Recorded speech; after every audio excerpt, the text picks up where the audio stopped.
ये लोग तो इतने तेज है कि उन्होंने कांग्रेस कार्यालय के बाहर उनका एक पुरखा बिठा रखा था सरदार पटेल, उसे उठा लाए। अब हमसे बोले कि पटेल तो हमारा था। मैंने कहा तुमने बोला ही नहीं, तुम तो अपने नाना जी, पापा जी, मम्मी जी, चाची जी में लगे रहे। पटेल बाहर बैठे थे तो ले गए उठा के। और मैं तो इनसे कहता हूं गांधी जी को भी ले लो भाई। गांधी जी स्वदेशी भी कह रहे हैं, गांधी जी आयुर्वेद भी कह रहे हैं, गांधी जी गीता भी पढ़ रहे हैं, गांधी जी खादी भी पहन रहे हैं। सारा काम तो वो है जो आप कहते हो, सारा कुछ है। और वहां पूछ भी नहीं रहा कोई, उनके पास अपने ही 3 फर्जी गांधी बहुत है, तो वह असली उठा लो, उसमें क्या है। 80 वर्ष हो गए हैं। शुरुआत तो हैजे के टीके ढूंढने में बीती, शुरुआत तो मलेरिया से लड़ने में बीती, शुरुआत तो सड़क बनाने में बीती।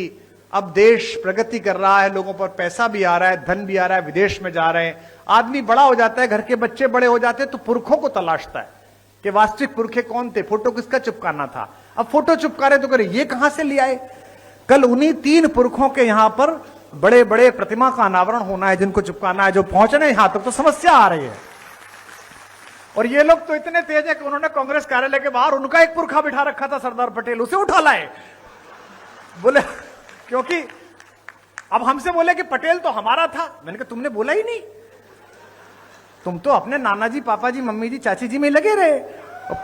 पटेल बाहर बैठे थे तो ले गए उठा के।